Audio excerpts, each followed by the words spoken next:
Bernard Clavel, L'homme du Labrador, chapitre 1. Fin novembre 1937, le milieu d'un après-midi. Un brouillard lourd monte de la Saône à la rencontre du crépuscule, vernissant de pauvres reflets les pavés à tête de chat. Une serveuse rousse et potelée trie des lentilles sur une tirette de bois derrière le comptoir du café des Trois Maries.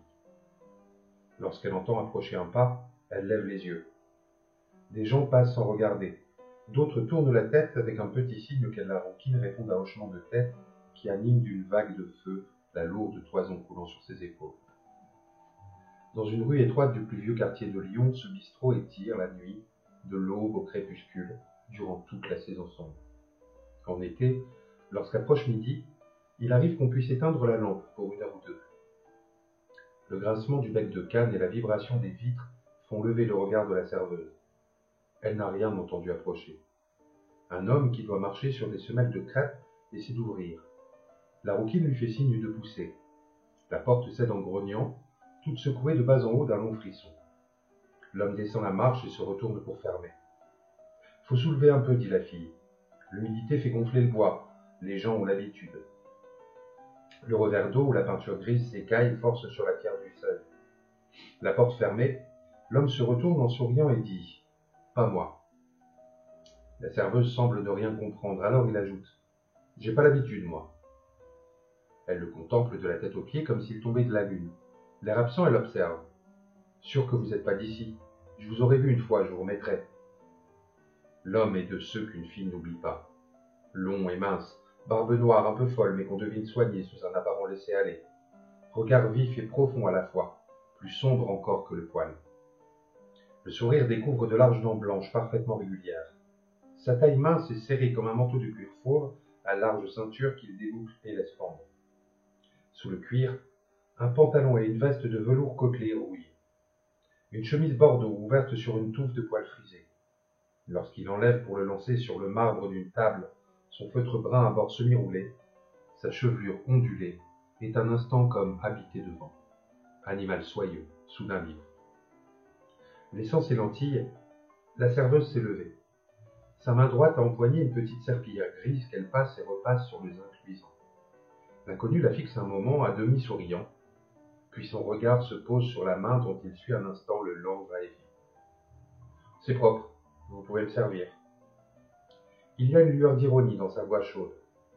La serveuse range sa serpillière sur l'égouttoir, essuie ses mains avec le torchon à verre et demande « Qu'est-ce que vous prendrez ?»« Blanc cassé, s'il est bon. »« Il est bon, c'est le patron qui va le chercher. »« Où donc ?»« Je sais pas au juste, mais c'est sûr qu'il est bon. Tout le monde le dit. Et il y a des connaisseurs. » Dans un petit verre à pied, elle verse un fond de cassis huileux, puis du vin jusqu'à ras-bord. Le mélange s'effectue avec des remous roses et or. Avant de boire, l'homme hésite. Il soulève le verre puis le repose pour fixer presque durement les yeux bruns de la jeune femme. D'une voix plus lourde, il demande « Monsieur Wallace aussi le trouve bon ?»« Qui ça, vous dites ?» Le large visage rond tout piqueté de son et le petit nez retroussé reflètent un grand étonnement. Ce nez-là doit toujours avoir la surprise, même quand il dort. « Wallace, » répète l'homme. « Dillon Wallace. Un Américain. Un grand, costaud. Avec l'accent qu'il a, vous ne pouvez pas le prendre pour un Lyonnais. » Son front bas plissé par l'effort, la rouquine réfléchit un instant, puis fait aller sa tête de gauche à droite d'un mouvement qui déclenche la tempête dans sa toison.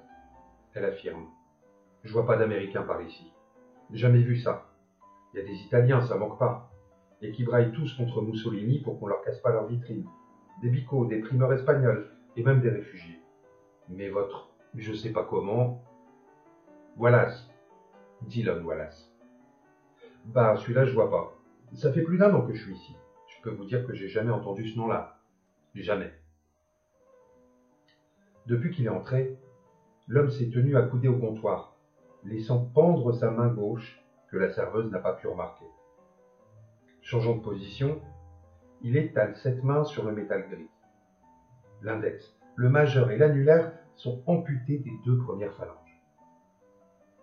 Dillon Wallace, c'est les 2 mains qu'il a comme ça, et encore plus courts les doigts.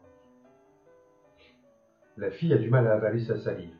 Un moment de silence se fige, martelé par le goutte à goutte du robinet sur le zinc. La main de l'inconnu est immobile, comme une question qui attend sa réponse.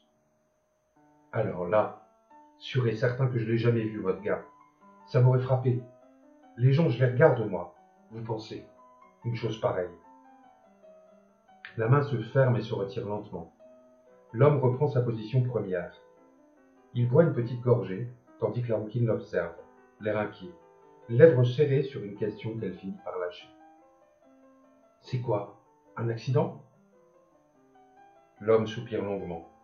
Son visage s'éclaire d'un sourire, ses yeux se plissent, et son regard transperce les murs enfumés pour s'en aller loin, à des milliers de kilomètres. Il émet un ricanement qui semble vouloir dire « accident ». Pauvre gourde.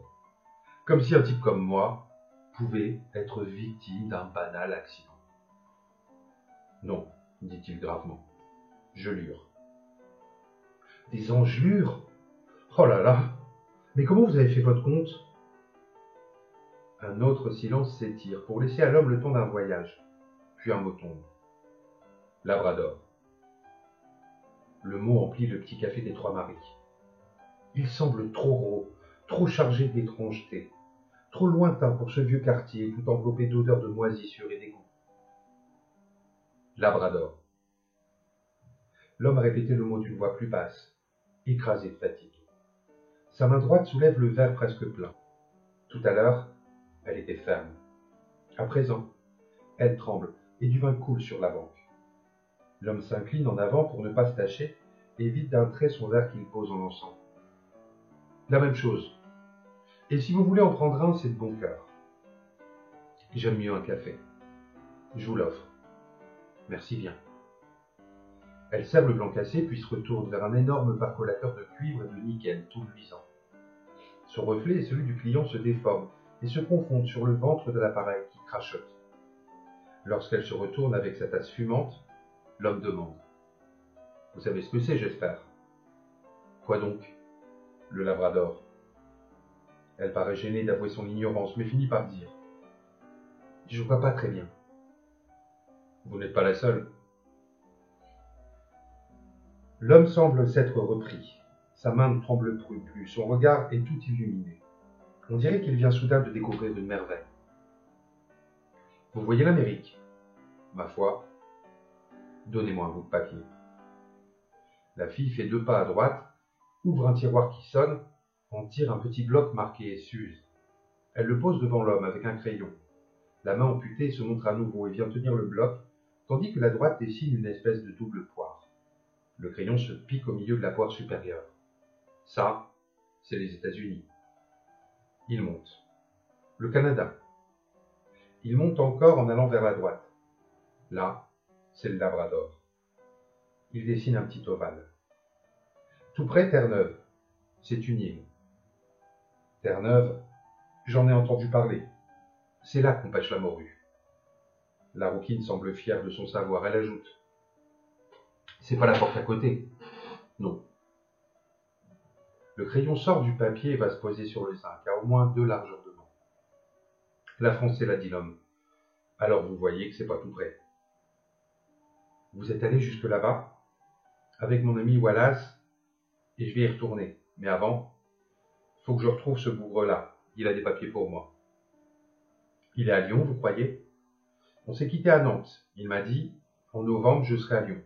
Tu passes au café des Trois-Maries et tu me demandes. Si je suis reparti, j'aurais laissé un mot à la serveuse. Moi, j'ai mon mardi. S'il est venu un mardi, il aura laissé le mot au patron. Il l'aurait mis dans la caisse. Elle ouvre de nouveau le tiroir qui sonne. L'inconnu incline son long corps par-dessus la banque pour regarder. Il n'y a là que quelques billets. Des pièces près d'un autre bloc marqué Suze. Vous voyez, il n'y a rien. Il vient quand, le patron? Il passe tous les soirs à la fermeture, vers 10 heures, pour prendre la recette. C'est bon, je reviendrai ce soir. D'un large geste rond, l'homme ramasse son chapeau, se coiffe et sort, sans se retourner.